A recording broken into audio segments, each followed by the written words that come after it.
Thank you so much. Thank you so much for the opportunity to be here among you and also to be part of the journey that I'll tell you a little bit about. What I will do today, because when I was thinking about how to present and what to present, I also reflected on the work that we have taken on as a company, as a business. As Nina mentioned, I actually come from behavioral science, and I took that knowledge and I turned to entrepreneurship with the idea to figure out ways in which everything that we know about human behavior and that scientists know can be turned into very practical, tangible, doable, activatable solutions that we in our industry can use in order to make it better. Better for travelers, better for residents, better for hosts, better for nature, better for culture. So when I was reflecting on the journey that we did, I realized that for us, this piece of work has been a milestone in our own journey. So I, if you allow me, will weave a little bit of that story as well as I'm telling the story about the work that we did over the past year. So what we will talk about is how do we use behavioral science in order to program good behavior into an entire place, entire destination. And I'll tell you how the work that we did together actually is turning into a case study, which is really a pioneering piece of work that can inspire many others, and is starting to. I've structured the talk around three key questions or topics. One is, how do we really change behavior? I know that behavior change has emerged as a very current, very active topic these days. So there are almost no conferences or discussions where behavior change doesn't come in some shape or form. So it is something that is becoming important. We'll talk a little bit about what are the specifics that make it interesting and not so easy, even though it's not rocket science. Then I'm going to build on that, and we'll talk about, can we use what we know about behavior change in order to change places? And you already know the answer, but we'll talk a little bit more about how it happens and why it happens and what should happen next. And that's where we will end, or I'll end my conversation with the idea that I'll encourage you to make the next steps in a process which has been unlocked by this project and which many of you have contributed to. So let's start with how to change behavior. As I mentioned to you, I came into travel and sustainability with my behavioral and human psychology background. So when I started my doctoral studies, I actually added travel and sustainability as a supporting field to psychology, which I already had with my previous education. And one of the things that, of course, became quickly evident for me is that there's so much psychology in travel. The reality is that the value that we all create and that makes the industry so powerful, both as value that we give to clients and to partners, but also for us, because all of us are travelers, all lies or depends on human-to-human interaction and the contacts and the energy that we exchange with places. So naturally, it became really interesting for me to take what I knew about human psychology and dive it deeper and try to understand what are the elements in something so intangible as how we experience places and the unique personality features that actually create that magic. And the focus of my studies and my interest at the beginning was around how do you make more magical experiences? What are the ingredients that actually make us remember some experiences more than others? What are the elements of a journey that actually remain in our mind, and how that changes over time? There's fascinating knowledge that explains how all of this changes, how we actually remember different things from what actually happens, but we actually make decisions based on these different twisted or changed experience. So all of that was really, really interesting. I was a young scientist. It was quite exciting. But then around that time, the university where I was doing my dissertation, George Washington University in Washington, D.C., was one of the founders of the initiative that led to the development of the Global Sustainable Tourism Criteria.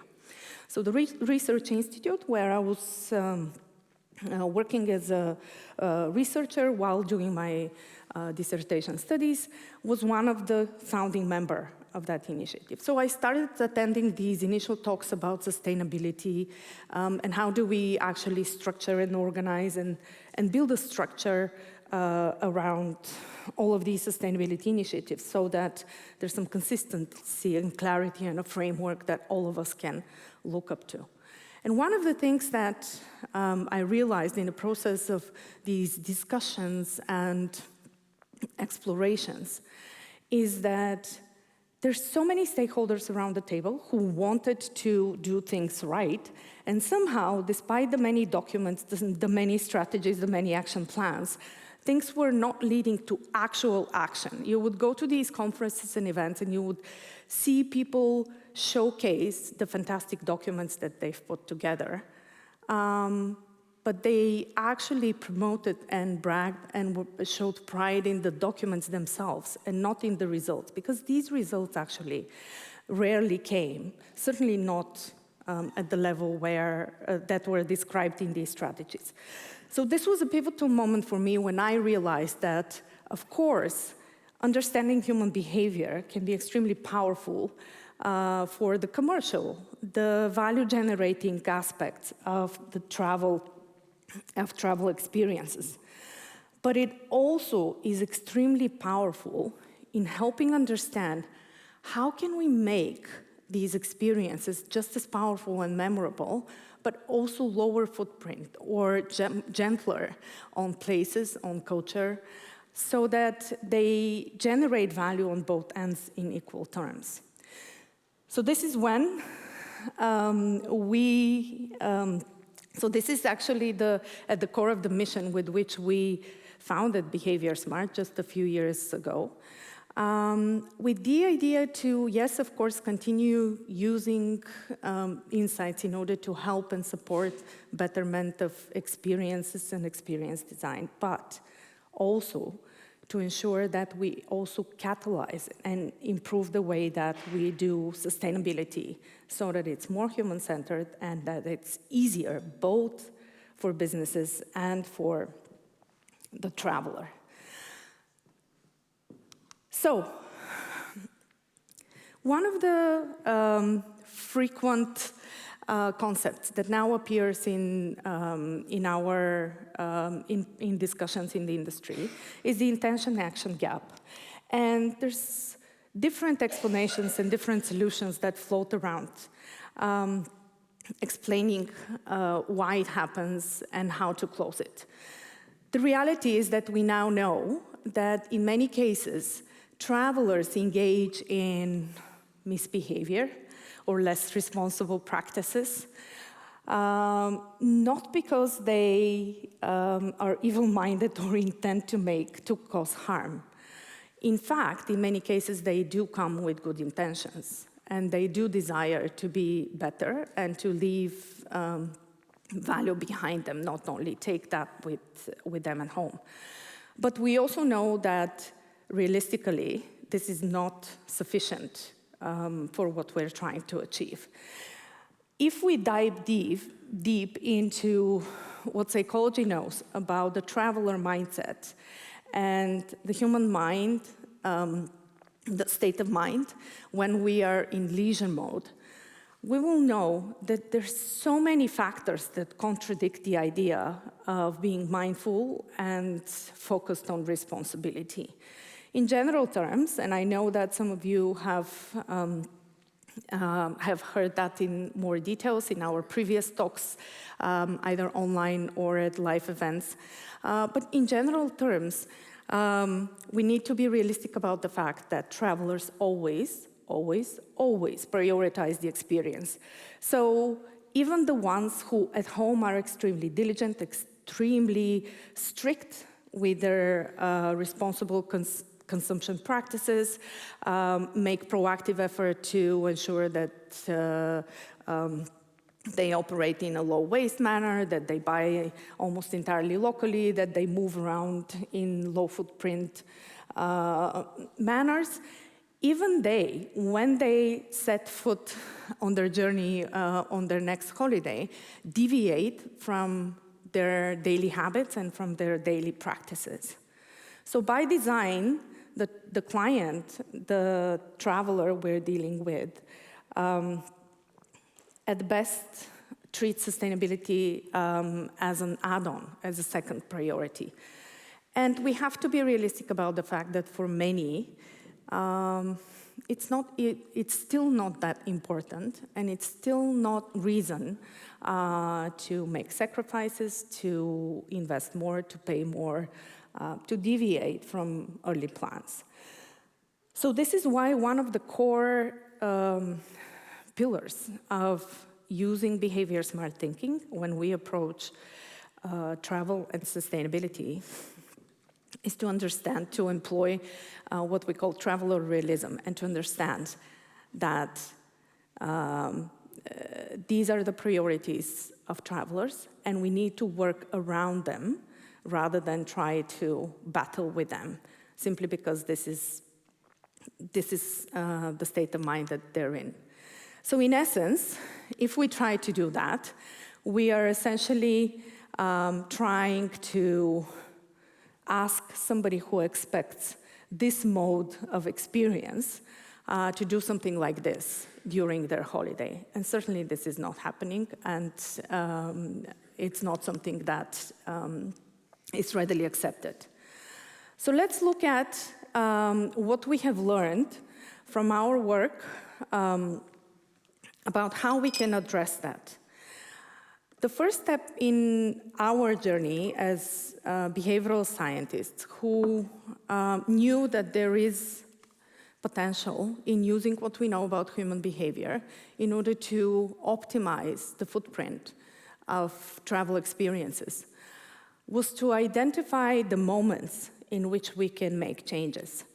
So for the first 2-3 years when we started working with businesses and destinations, we actually invested a lot of effort, part of it through EU-funded projects, part of it by working with some innovative destination authorities who were willing to experiment with us, some of them in the Nordics, to test with businesses how can we change choice moments and employ choice design so that we can make sustainable choices, keep sustainable choices in harmony with the desire for an experience, and do it in a way that doesn't ask the traveler for any sacrifice.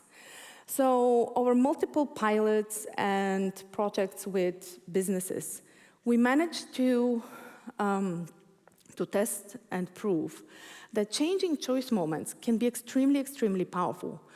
Whether we are talking about local food or encouraging people to visit less visited spots, it works. I'll just mention some illustrations. So, across multiple tests, we established that making it very easy for a guest to see what are 2 or 3 seasonal or local dishes immediately before they even embark on choosing from the menu can increase the likelihood that they will choose a local seasonal dish by 70, sometimes 80%. So in some cases, we would help businesses design a small table cart, something that you've seen in many places, which shows a seasonal local dish, or we would help them develop seasonal inserts, or we would help them highlight local seasonal dishes at buffets. But in all cases, small, simple tweaks like that would really dramatically change the ratio of travelers who are willing to opt for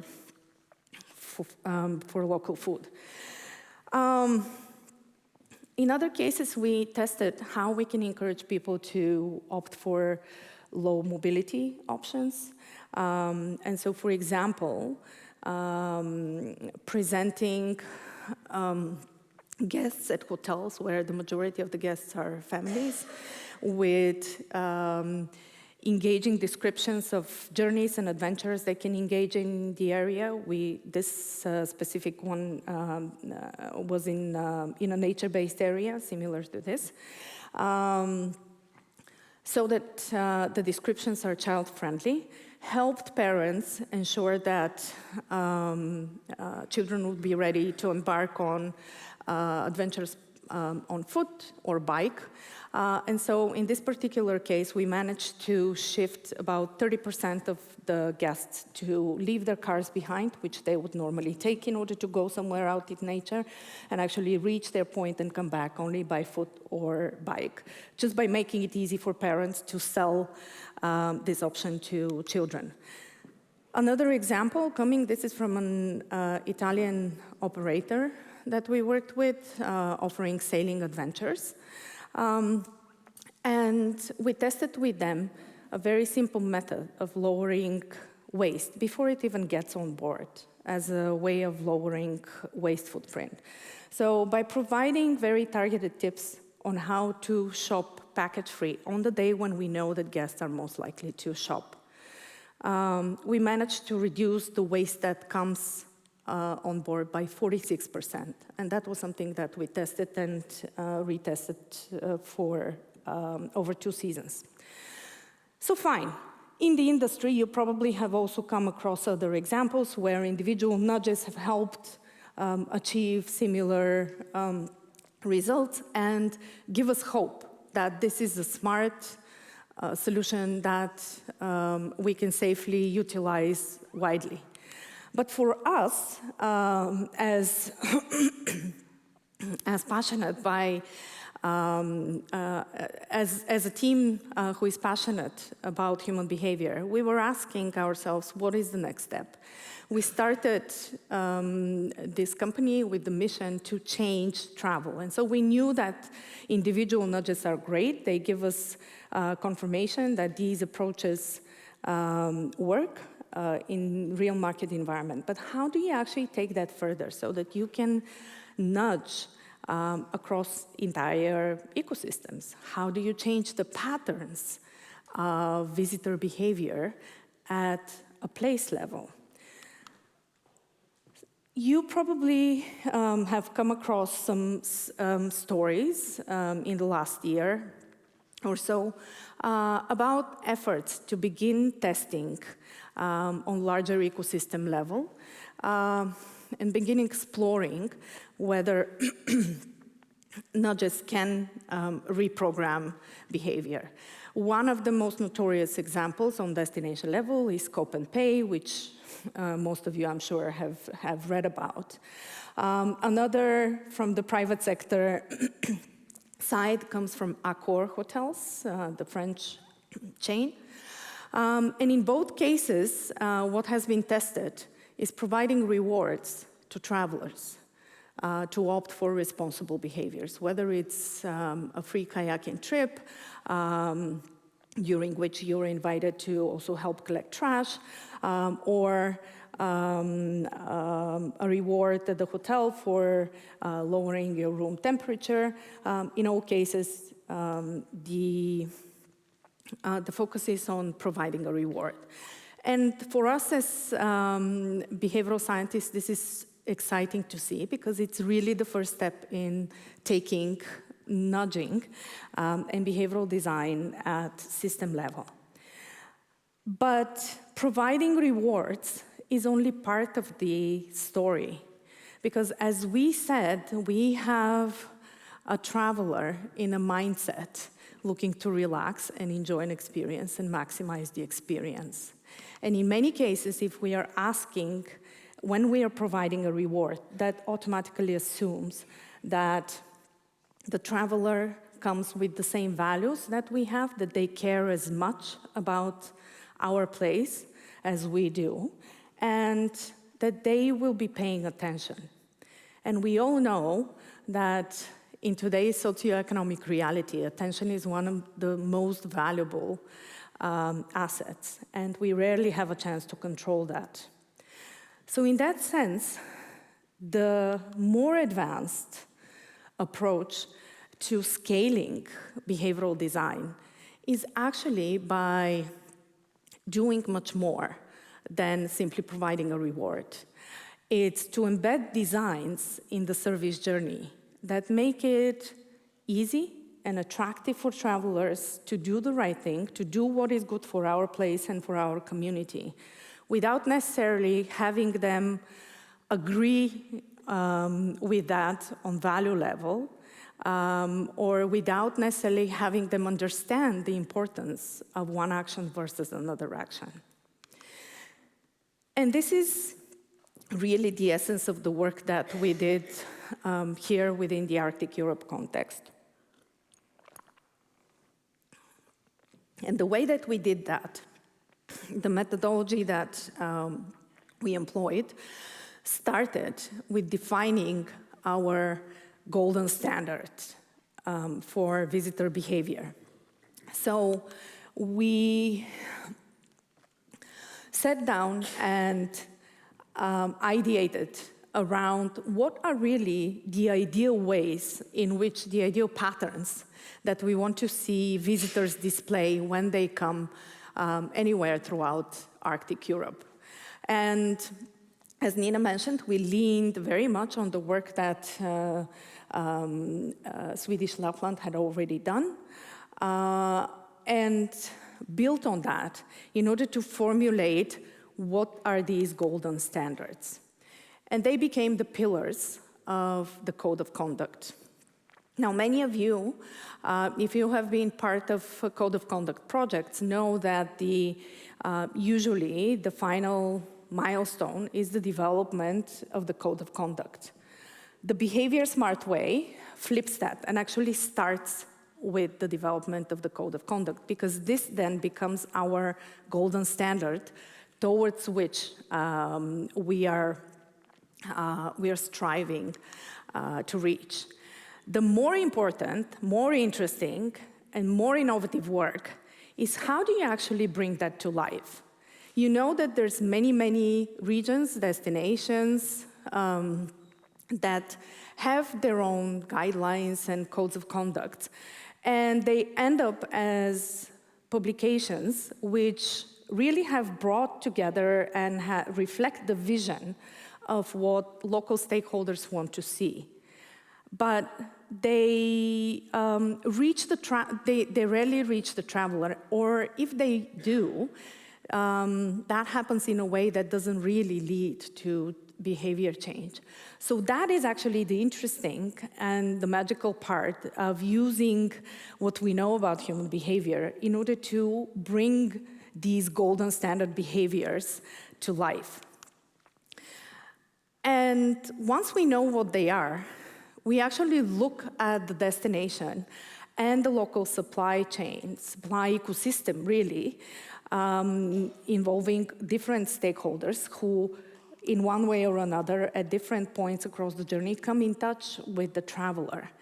And then we try to identify what are these designs that we need to embed, and how do we need to tweak the service journeys, knowing what we know from these individual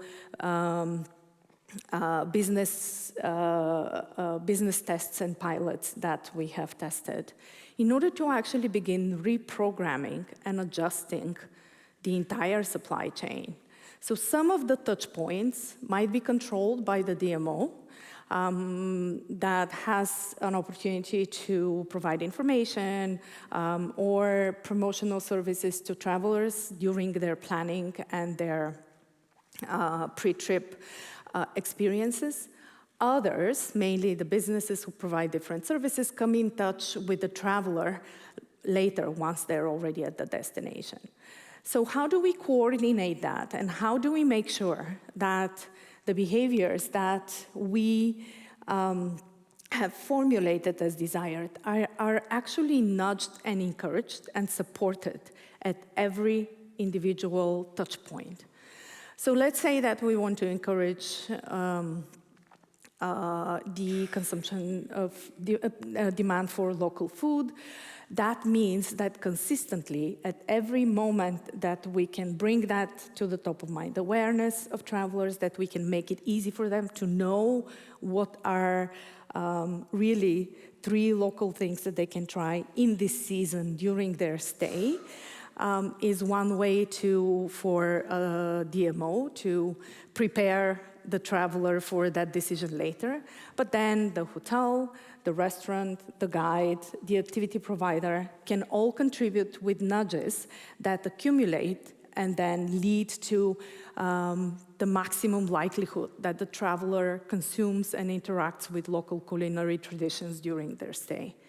So that ability to influence across moments really requires that ecosystem approach, which we managed to take here. And it involves thinking about the different choice points, but also across the different service contexts, which are involved in the delivery of the traveler experience.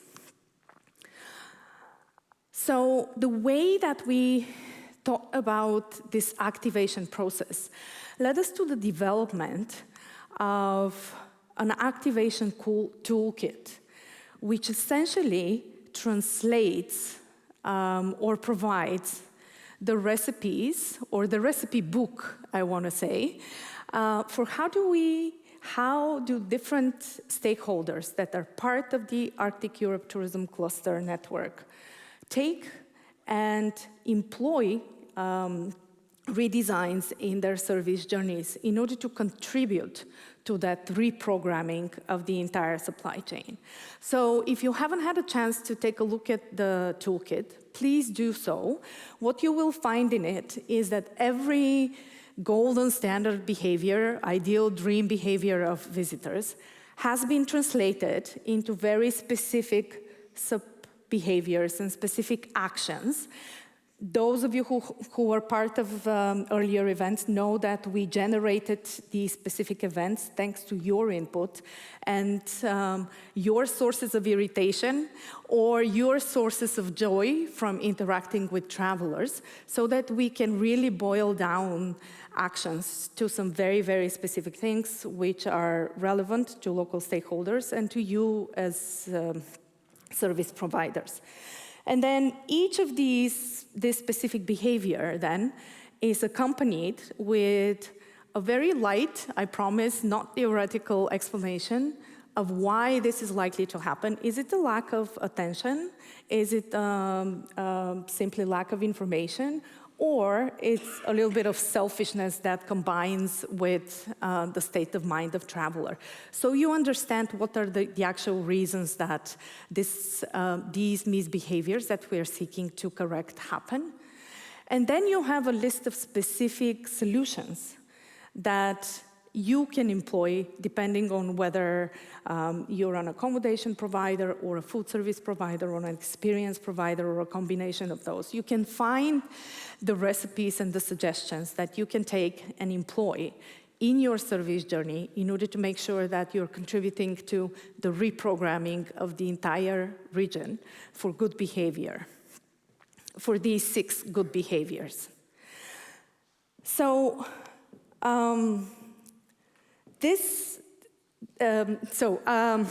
before moving to my concluding words, I do want to invite you to really benefit from this resource, because it is designed to be as practical and as hands-on as possible. And if you have any questions or anything that you need need us to help you with, please feel free to reach out, even when the project ends. One thing I want to mention at the beginning, at the end of my talk, is that the work that we have done as part of this journey is really front runner work.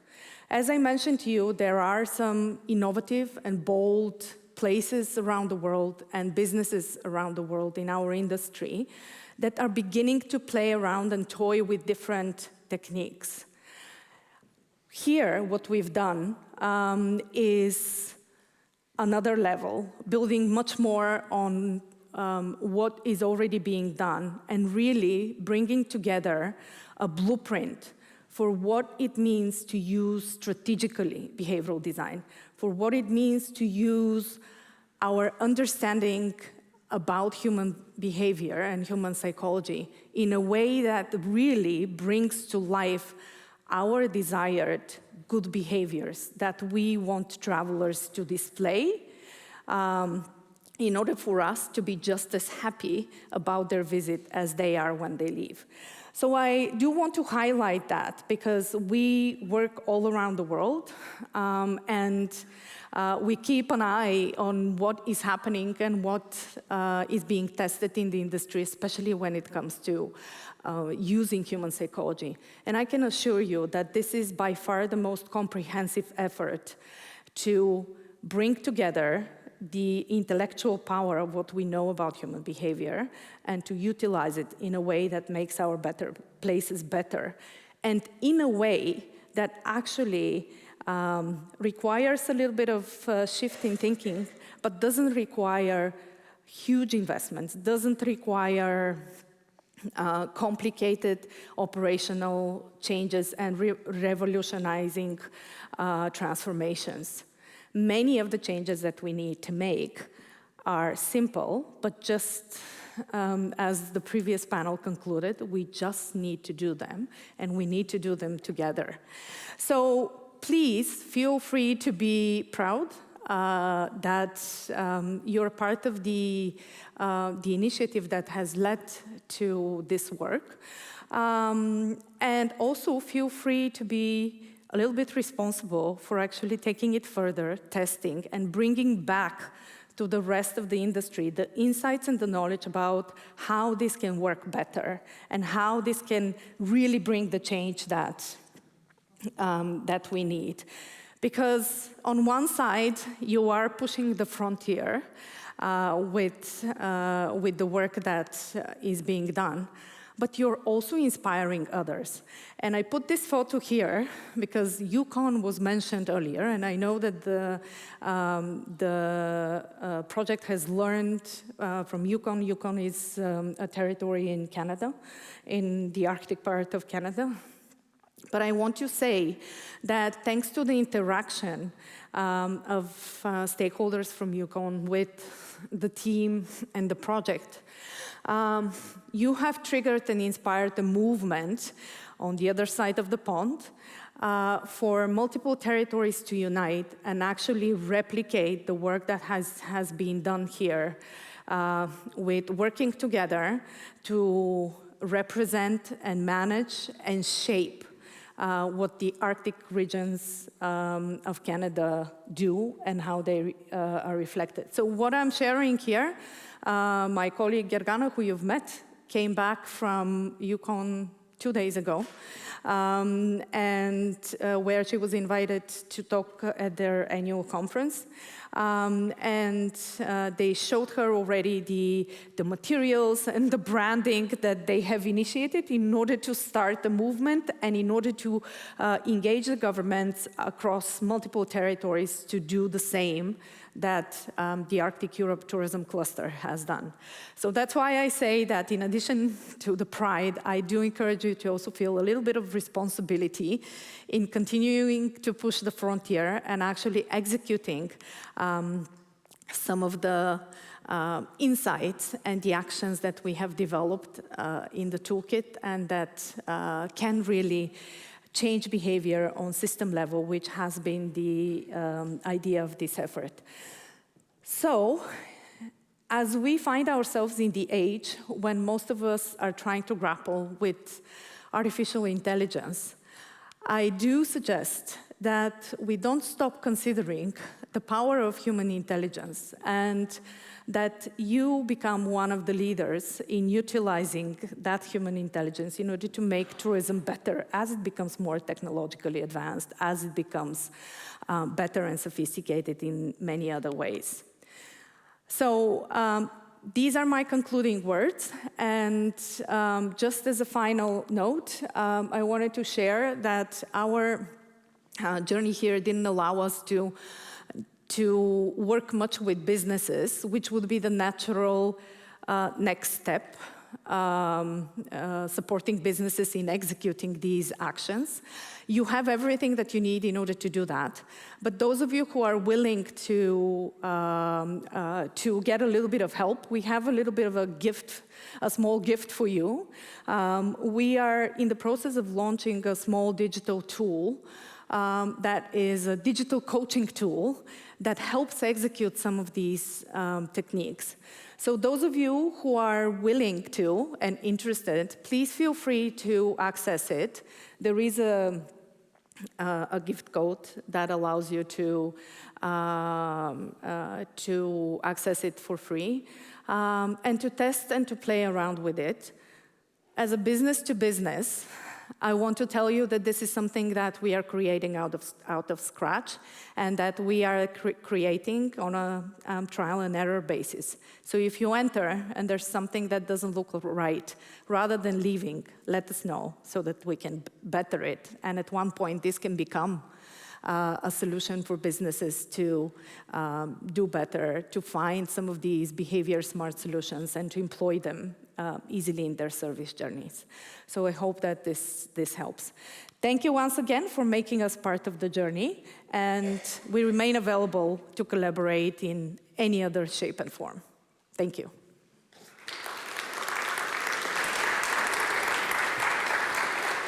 Thank you, Milena, and please stay with me on the stage for a moment, because now you have the perfect opportunity for a question or few to Milena or comments about your experiences, what you have done. Who wants to go first? Any thoughts?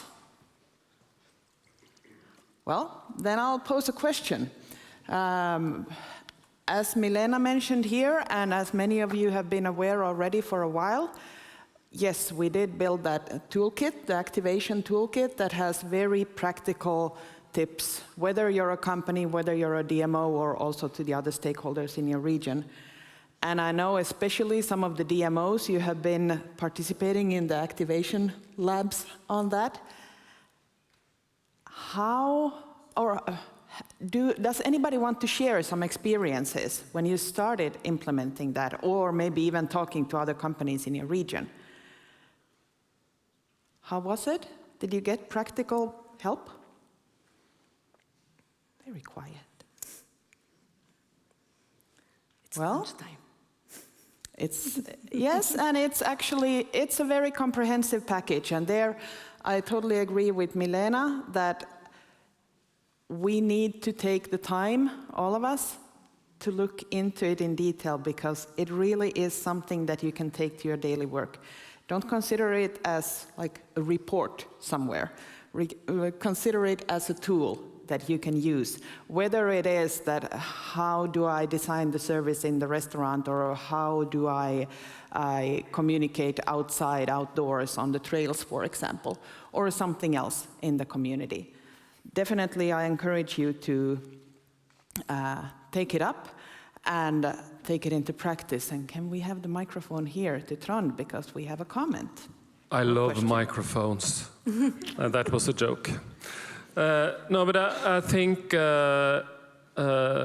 if you look back to the discussion that was before the Arctic Fika, it's a lot to do in the daily work for all the companies. But I also think that this is probably some of the most important work we need to look into to be successful in the future.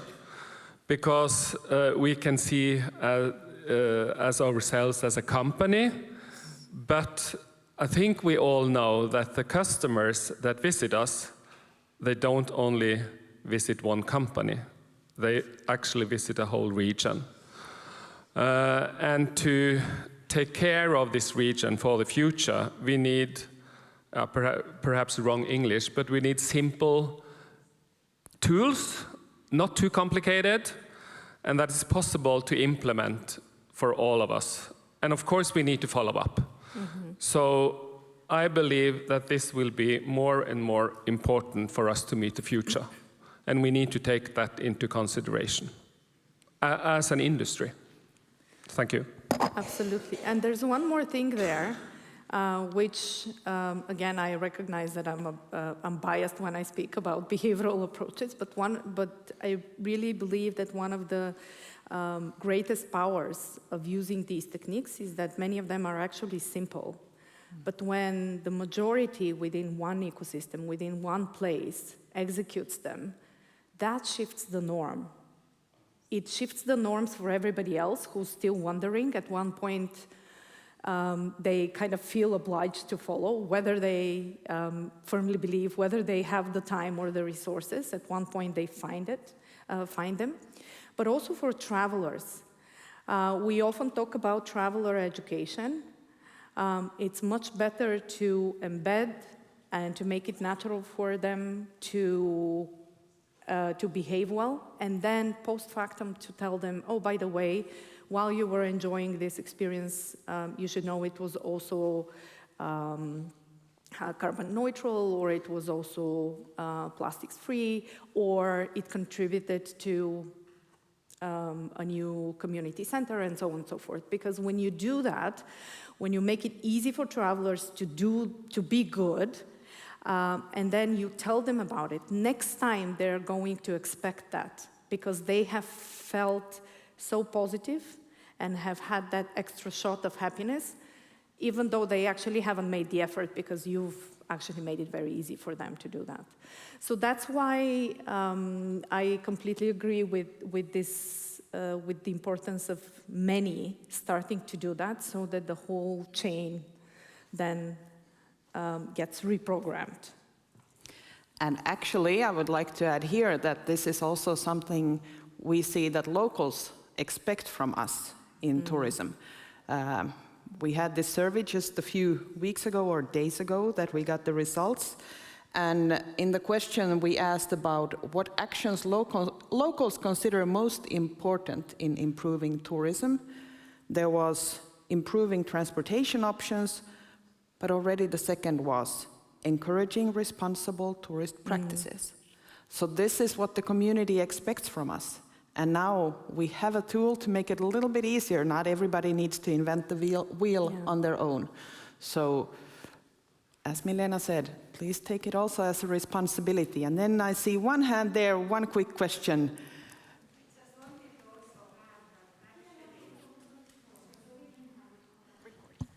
I wanted also to add that I know we are coming from different segments here, like hotel businesses and everything, but I have not heard animal welfare at all in our discussions.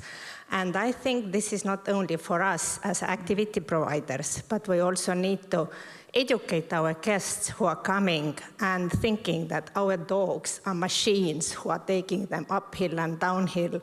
I think it's one important part for our business, for example, that they understand that when they go dog sledding, they have to help the dogs and they have to respect the dogs. I think in many countries, there is still a long way to go to that they understand it. Yeah, that's a very good point that you raised there. The animal welfare and respecting the locals, the nature, the animals, and actually I can't remember which golden standard, but it's included in one sense there, but definitely an important point in many other ways as well to encourage. Well, it would be wonderful to continue this discussion, but right now I think we should head for lunch, because we have reserved lunch for you right outside there, and also during lunch break you have the possibility to continue with the art workshop. Not only possibility, maybe obligation actually. So please do so, and we'll be back here at 1:30.